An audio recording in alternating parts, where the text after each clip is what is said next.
படிக்க லாய்க்கு இல்ல, நீங்க எல்லாம் மாடு மேய்க்கத்தான் லாய்க்குன்னு சொன்னா தயவு செய்து அவங்க நம்பாதீங்க. மாடு மேய்க்கிறதுக்கு தான் அறிவு வேணும். ஆனா மாடு மேய்க்கிறதுக்கு ஒரு மாடு நொண்டுது, ஒரு மாட்டுக்கு முடியல, அந்த மாடு மேய்தா மேலையா அசை போடுறத வச்சு, அதனுடைய வாயோட்டத்தை வச்சு, கண்ணோட்டத்தை வச்சு, காது அசைவ வச்சு, உடல் சிலிர்ப்பை வச்சு, கால் எடுத்து வைக்கிற எட்டை வச்சு, அவ்வளவு விஷயம் இருக்கு ஒரு மாடை பராமரிக்கிறதுல. 3 தலைமுறைக்கு மேல அந்த கிடைமாடுன்றத பார்த்தாச்சு. நம்ம ஒரு பேராசிரியர் சங்கமணி அப்படின்னு நம்மளை சொல்றத விட கீதாரி மகன் சங்கமணின்றத நம்மளுக்கு உயரத்தை தூக்கி கொண்டு வைக்கும். 900 வருடமா வெறும் ஈரத்தை மட்டுமே பாத்துக்கிற அந்த மெரினா கடற்கரை 2017 நான் தமிழர்களுடைய வீரத்தையும் பாத்துச்சு. எது அகிம்சையும் எங்களுக்கு தெரியும், அருவாடுக்கும் தெரியும்.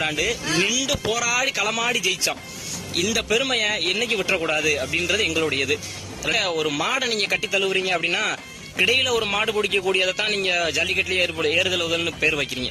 அதான் வெளிவரட்டினுடைய அடித்தளமே. அதான் காடுகள்ல மேயக்கூடிய மாடுகளை நீங்க கட்டி பிடிக்கிறீங்க, விரட்டி பிடிக்கிறீங்க.